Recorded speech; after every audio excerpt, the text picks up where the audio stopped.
오늘은 주님의 십자가의 그 고난의 의미를 깊이 성찰하는 사순절 첫 번째 주일 아침입니다. 우리 말씀을 나누기 전에 사랑하는 성도들을 바라보면서 진심으로 고백하며 인사하는데요. 오늘은 이렇게 인사했으면 좋겠어요. 십자가의 사랑이 성도님과 함께 하십니다. 우리 옆 사람 바라보며 인사합니다. 십자가의 사랑이 성도님과 함께 하십니다. 할렐루야. 여러분이 어디서 무엇을 하시든지 간에 어떤 삶의 자리에 계시든지 간에 언제나 주님의 십자가의 사랑은 떠나지 않고 있어요. 할렐루야. 여러분 그 사랑이면 충분하지 않겠어요? 그 사랑이 여러분의 삶의 자리 가운데 가득 흘러 넘치는 사순절이 되길 바라고 그 사랑으로 인하여 용기를 가지고 다시 일어서고 또 그 사랑으로 주님의 그 복음의 비밀을 전하는 갈릴리교회 모든 성도들이 다 되시기를 간절히 바랍니다. 오늘은 날마다라고 하는 그 영적 주제를 가지고 잠시 말씀을 나누기를 원합니다. 여러분들이 중보기도 해주셔서 제가 지난주 명절 끝자락이죠. 월요일 날 좀 긴급하게 기도해야 될 일이 있어서 기도원에 잠시 다녀왔습니다.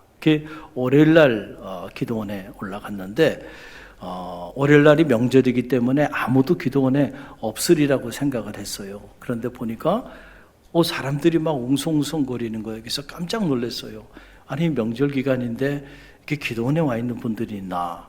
그래서 들여다봤더니 그 다음 날 화요일 날 교회 재건본부에서 저녁에 7시 반에 그곳에서 집회가 있는 거예요. 그래서 사람들이 하루 전에 와가지고 집회 장소를 세팅하고 기도로 준비하기 위해서 오신 거예요. 자, 그 모습을 보고 참 도전이 되고 감동이 되더라고요. 그리고 그 다음날 사람들이 어떻게 모여서 어떻게 집회를 하는가 이렇게 살펴봤더니 아니 청소년들까지 다 왔어요. 그래가지고 저녁을 먹지 못한 청소년들이 보니까 컵라면으로 저녁을 때우고 그리고 집회를 하는데 그 지하에는 자식으로 돼 있는 그 예배당이 잘 돼 있어요. 그런데 집회를 1층에서 하더라고요. 1층은 마룻바닥이죠.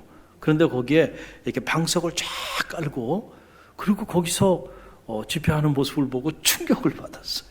그러면서 옛날 생각이 나더라고요. 저도 청소년 시절에 불과 얼마 전만 해도 여러분 우리가 이렇게 바닥에 방석 깔고 그리고 무릎으로 기도하면서 차례도 하고 집회도 하고 했잖아요. 그 생각이 이렇게 밀려오더라고요. 그러면서 마음에 드는 생각이 우리가 요즘 너무 편하게 신앙생활하고 있구나. 그런 생각이 들면서 편하게 신앙생활하고 편하게 사는 건 참 좋은데 이 편리함이 우리의 신앙의 본질과 야성을 다 빼앗아가고 있는 것은 아닐까라고 하는 그런 생각을 갖게 되었습니다. 여러분 오늘 본문의 말씀은 순도 100%의 초대교회 사도들의 모습을 그리고 있는 그런 놀라운 말씀입니다. 여러분 우리는 흔히들 사람이 변하는가? 라고 하는 질문을 던지게 되면 마음에 어떤 생각을 갖냐면 사람은 잘 안 변한다고 이렇게 생각해요. 그래서 우리가 흔히들 하는 말 중에 이런 말이 있잖아요. 사람은 고쳐 쓰는 것이 아니야. 이 말은 무슨 말이에요? 사람 안 바뀌니까 안 되는 사람은 안 되는 사람이야. 미련 갖지 말라는 거죠. 또 머리 검은 짐승은 키우지 말아라. 왜냐하면 키워봐야 안 바뀌어. 그래서 결국은 또 배신하게 된다는 거예요. 그러니까 사람 애정 가지고 키울 필요가 없다는 거예요. 은혜를 베풀 필요가 없다는 거예요. 근데 사실은 얼마나 무서운 얘기입니까? 사람에 대한 이 무서운 불신, 그렇죠?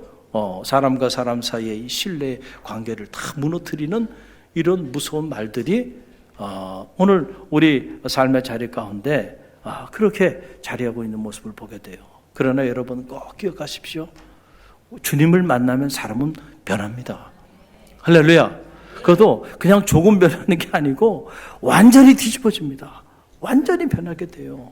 물론 여러분 학교를 다닌다고 해서 다 공부 잘하는 거 아닙니다. 그렇죠? 또 외국에 오래 살았다고 다 외국어 잘하는 거 아니에요.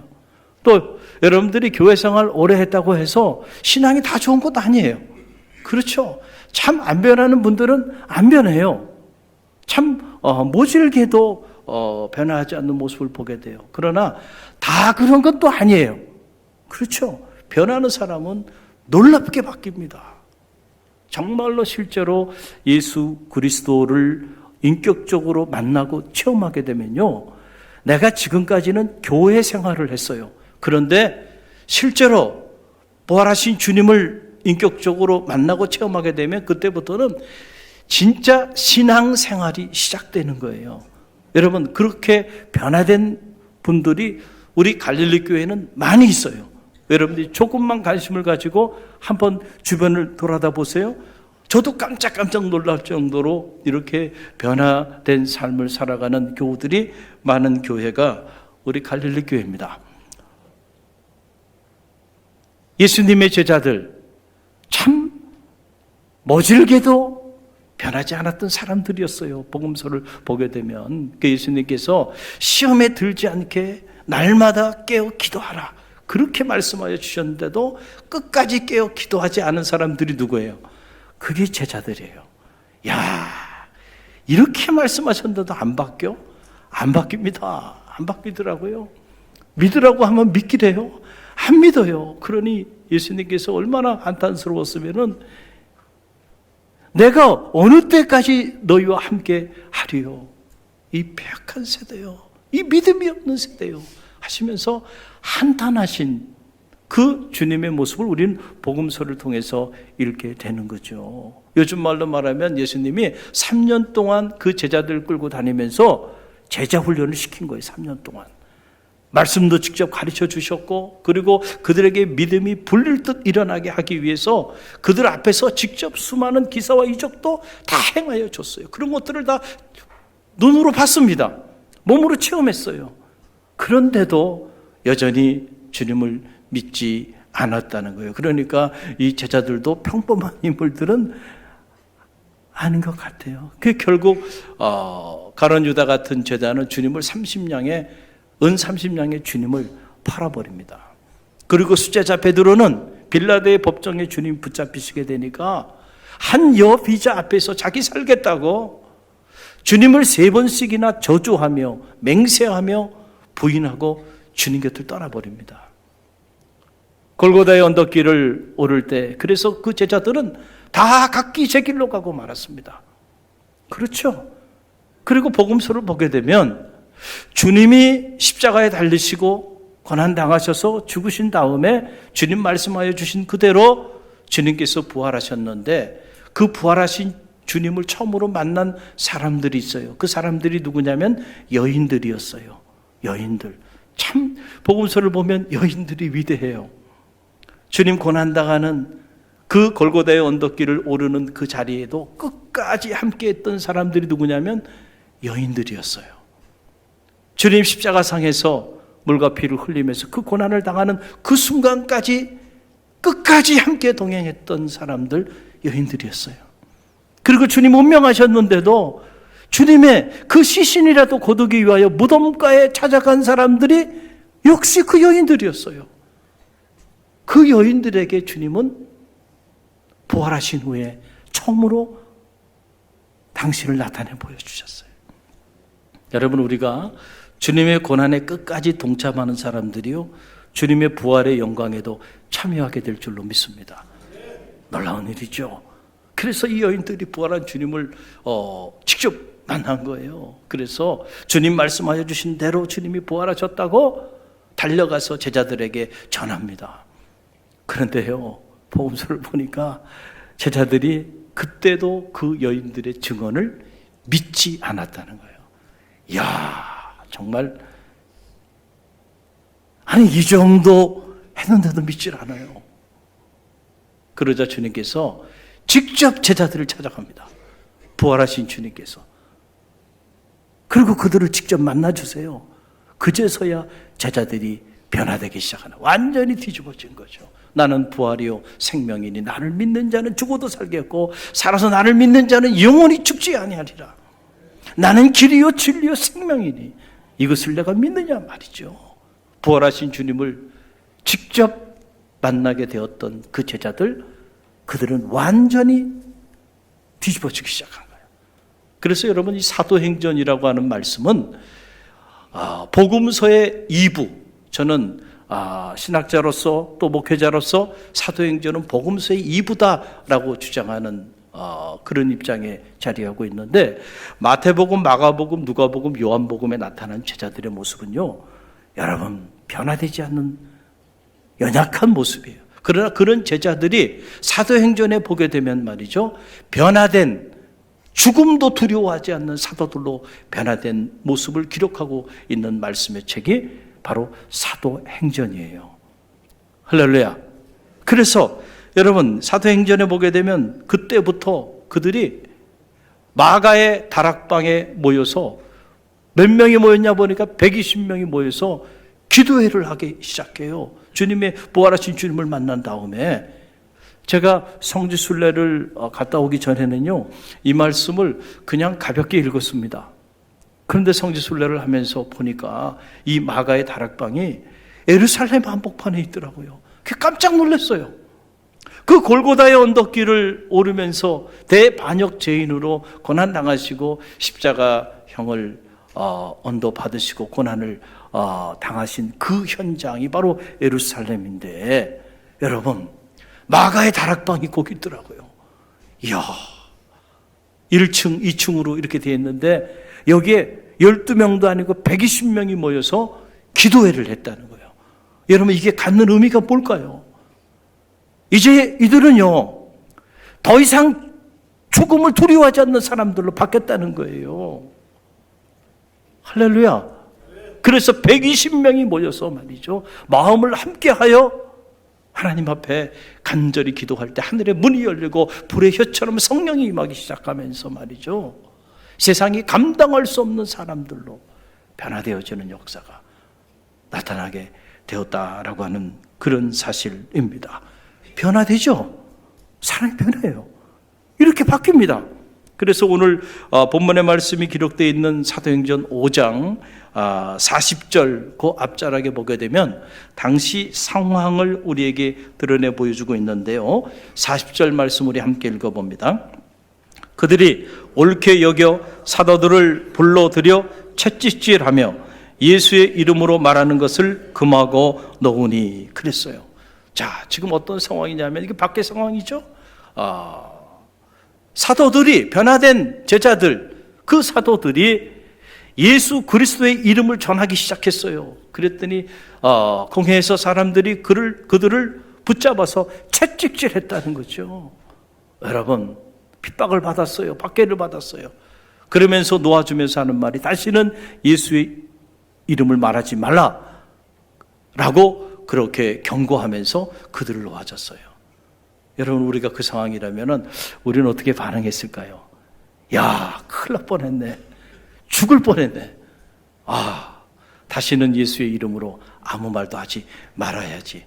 내가 멋모르고 겁없이 예수의 이름을 전하다가 이거 죽을 뻔했네. 그렇게 생각하고 그 하던 일을 멈추지 않겠어요? 그런데 여러분, 사람이 바뀌니까요, 야, 이렇게 바뀌는구나. 여러분, 그 다음에 그들의 그 사도들의 반응인데 그 내용이 41절에 나와요. 우리 함께 읽어봅니다. 사도들은 그 이름을 위하여 능력받는 일에 합당한 자로 여기심을 기뻐하면서 공회 앞을 떠나니라. 아멘. 그들이 채찍질 당하고, 그리고 다시는 예수의 이름으로 아무런 말도 하지 말라고 경고를 받았음에도 불구하고 그들이 떠날 때 마음에는 어떤 생각을 가지고 떠나냐면, 예수의 이름으로 능력을 받는 그런 사람으로 그렇게 역임을 받는 그 일을 기쁨으로 생각하고 떠났다는 거예요. 할렐루야. 이야, 정말 주님을 만나니까 사람이 이렇게 바뀌는구나.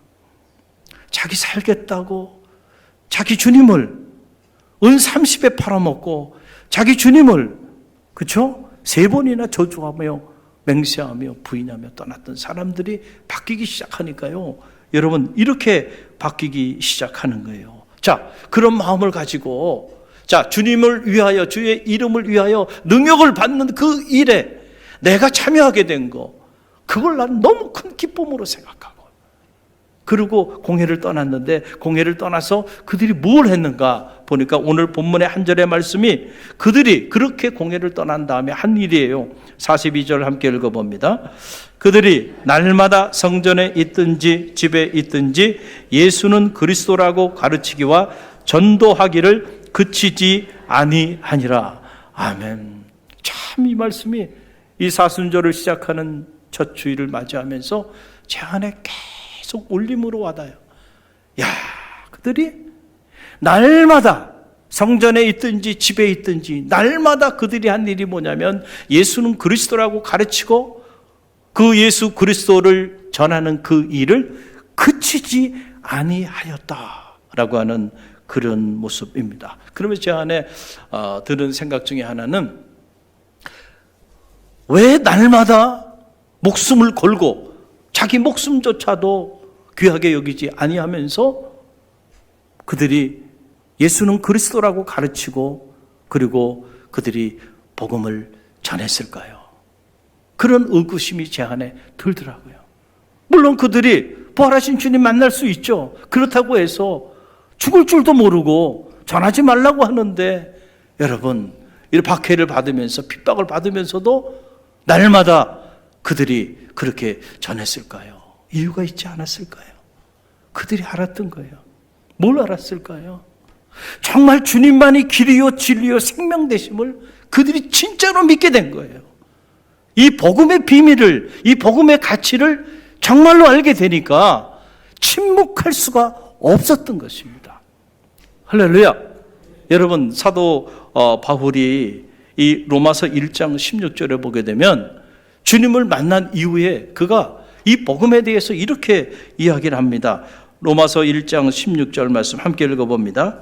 내가 복음을 부끄러워하지 아니하노니 이 복음은 모든 믿는 자에게 구원을 주시는 하나님의 능력이 됨이라. 먼저는 유대인에게요 그리고 헬라인에게로다. 아멘.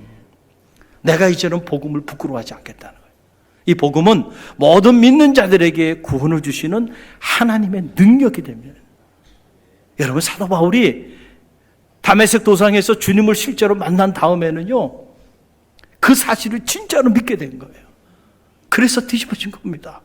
박해자였고 비방자였던 그가 이제 복음을 위하여 자기 삶을 기도하는 이런 사도로 변화되게 된 거예요. 여러분, 복음이 뭡니까? 마가복음 1장 1절에 보게 되면 하나님의 아들 예수 그리스도 복음의 시작이라 이렇게 기록하고 있어요. The beginning of the gospel about Jesus Christ, the Son of God. 복음이란 뭐냐? 하나님의 아들 예수 그리스도에 관한 굿뉴스, 요한겔리온이죠. 좋은 소식. 할렐루야. 여러분, 그 좋은 소식을 복음 그 자체가 되신 길이요 진리요 생명이 되신 그 주님을 만난 사람이 어떻게 그 소식을 전하지 않고 침묵할 수 있겠는가라고 하는 그런 사실이에요. 여러분, 오늘도 많은 사람들이 이 한 번뿐인 짧은 인생, 후회하지 않는 삶을 살기 위해서 나름대로 길을 찾아 헤매고 있죠. 저의 삶도 여러분의 삶도 딱 한 번밖에 없어요. 이 한 번뿐인 인생, 마지막 하나님 앞에 섰을 때 후회함이 없게 되기를 간절히 바랍니다. 그래서 우리 모두는 다 길 위에서 길을 묻고 있어요. 도상 위의 존재다. 어느 철학자는 그렇게 말했잖아요. 각자 나름대로의 길들을 가는데 중요한 것은 내가 지금 걸어가는 이 길이 잘못된 길이 아니기를 바랍니다. 할렐루야. 그런데 나는 옳은 길을 발견했어요. 그런데 내 주변에 사랑하는 이들, 소중한 이들이 그릇된 길로 걸어가고 있는 모습을 목도하고 있는데 어떻게 침묵할 수 있느냐 말이죠. 이것이 길이라고 길을 가르쳐 줘야 되잖아요. 할렐루야. 여러분, 우리는 지식정보사회 속에 살아가다 보니까 과거 그 어느 때보다도 정말 지식과 정보가 홍수처럼 흘러넘치는 그런 세상 한복판에 살아가요. 그러나 그러한 지식이, 그러한 정보가 여러분 진리가 아니다 보니까 그렇게 많은 정보를 얻고 그렇게 많은 지식을 취해도 인생은 허망해. 밀려오는 공허함과 어떻게 된 일인지 그렇게 많은 정보를 접했는데도 내 삶은 여전히 불행해. 왜 그럴까요? 진짜 진리를 발견하지 못했기 때문에 그래요. 진리를 알지니 진리가 너희를 자유케 하리라 그랬잖아요. 우리가 진리 안에 거하게 되면 진리가 주는 자유함, 진리가 주는 이 기쁨과 하늘의 행복을 누리게 되는데, 여러분, 그것을 맛본 사람이 어떻게 아직도 진리를 모르고 방황하는 소중한 이들이 우리 주변에 있는데 어떻게 그 사람들에게 그것을 전하지 않을 수가 있겠냐라고 하는 그런 사실이에요. 우리는 다 살기 위해 몸부림치며 살아가죠. 그러나 여러분, 이 땅의 삶이라고 하는 것은 영원하지 않잖아요. 아침 안개처럼 여러분, 세월이 눈 깜짝할 사이에 지나가요. 청춘도 그렇게 지나가더라고요. 언제나 영원히 20대일 줄 알았는데 여러분, 그렇습니까? 아니죠. 어느 날 갑자기 하나님께서 오라 하시면 이 땅의 모든 것을 내려놓고 떠나야 되는 유한한 인생이에요, 우리가. 그래서 주님께서 어리석은 부자를 향해서 하신 말씀, 오늘 밤 내가 내 생명을 도로 찾으리니 이 모든 것이 네 것이 되겠느냐. 이게 무슨 말이에요? 부자가 말이죠, 많은 재물을 축적했어요. 그리고는 이만하면 되지, 이제 앞으로 이걸 가지고 내 인생을 엔조이하며 행복하게 살아야 되겠다, 그런 마음에 그런 생각을 품고 있는데 하나님의 음성이 들려오는 거예요. 내가 오늘 밤 내 생명을 도로 찾을 거야. 그러면 네가 이렇게 자랑 삼고 네가 이렇게 의지하고 있는 그 모든 것들이 네 것이 되겠느냐. 이 어리석은 인생이야. 저와 여러분의 생명의 주인이 저와 여러분이 아니에요. 여러분, 착각하면 안 돼요.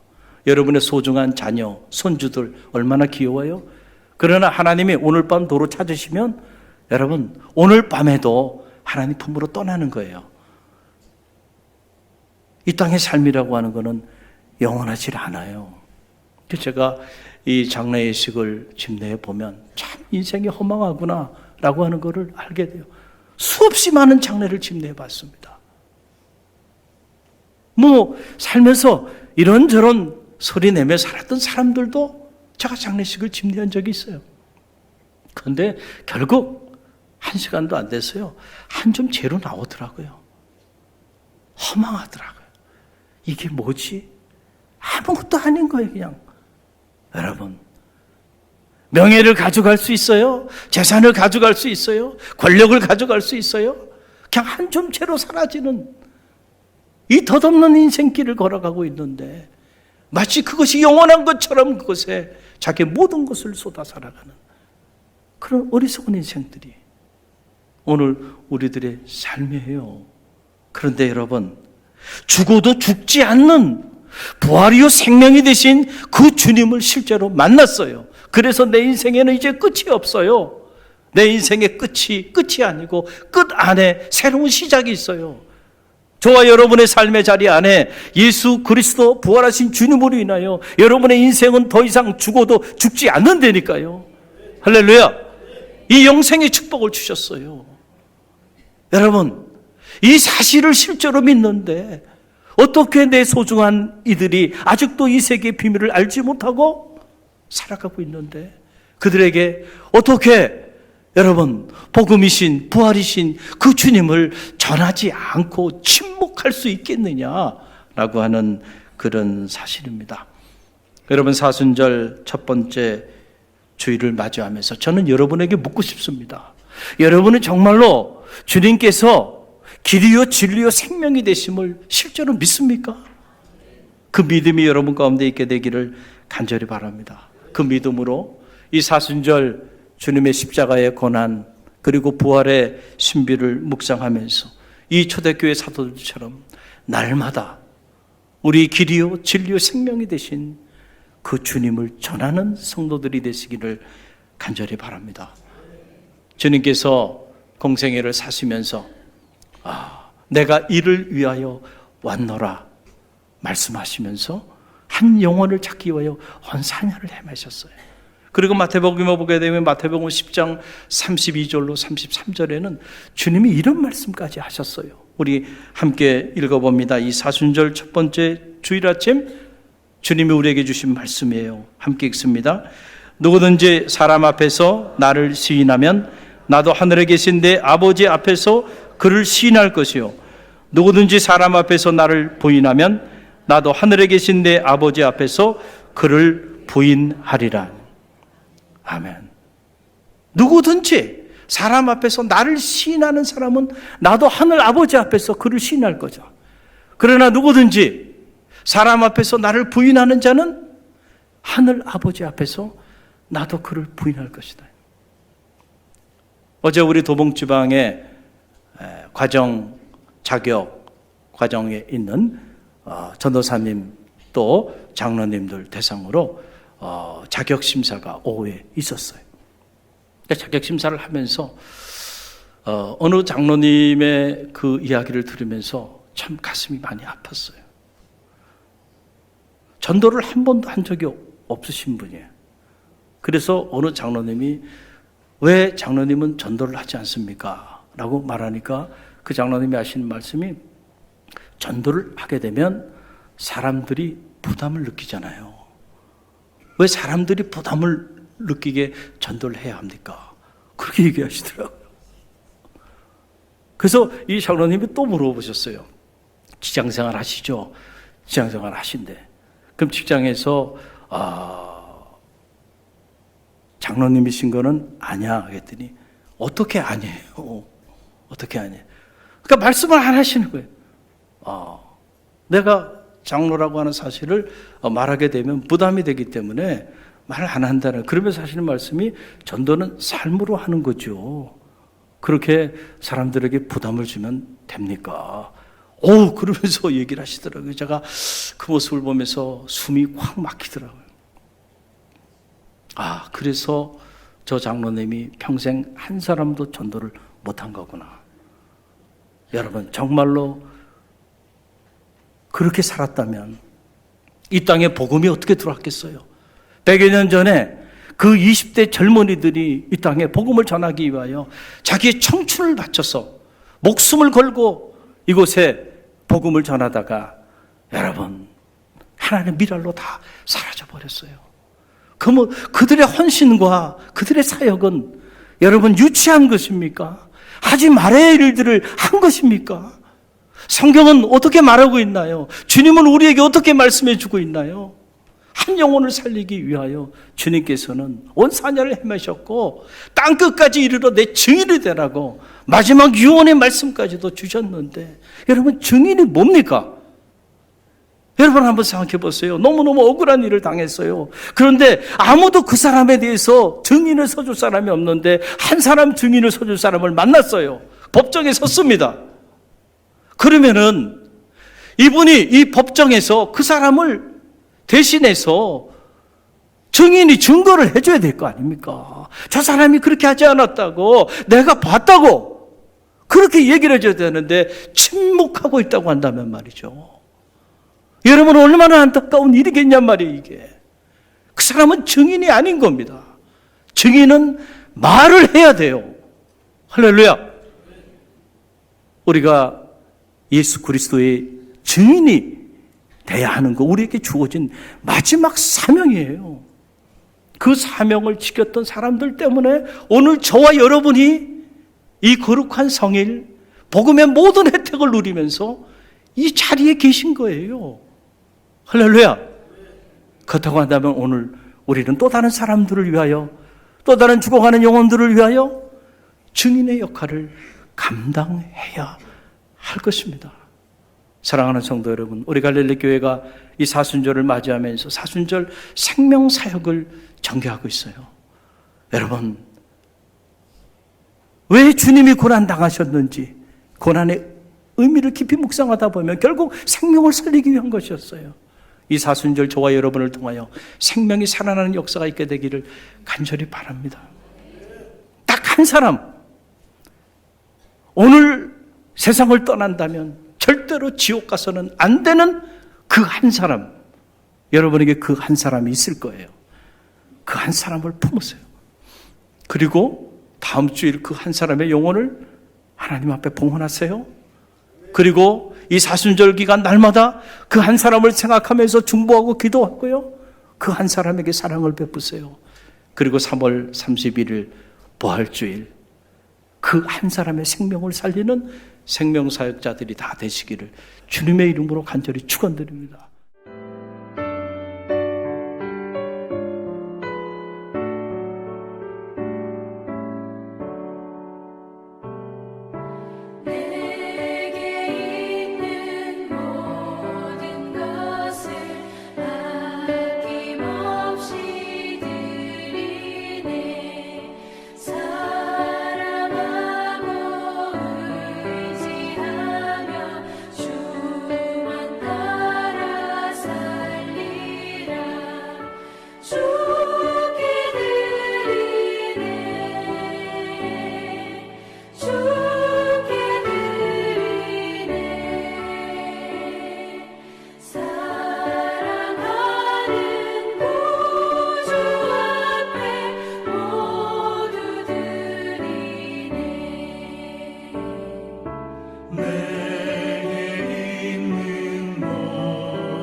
지금은 우리 주 예수 그리스도의 은혜와 하나님 아버지의 만극하신 사랑하심과 성령의 감화 감동 교통하심이 부활이요 생명이요 길이요 진리이신 주님, 그 주님을 전하기를 믿음 안에 결단하며 이 사순절 첫 번째 주일 담대히 세상을 향해 나가는 주의 백성들 머리 위와 저들의 가정과 자녀 삶의 자리 위에 오늘도 복음의 영광을 위하여 날마다 하나님의 역사를 이루어 나가는 갈릴리 교회와 오늘 우리가 품어야 하는 이 지역과 이 민족과 세계 열방 위에 지금부터 영원까지 함께 하시기를 간절히 축원하옵나이다. 아멘.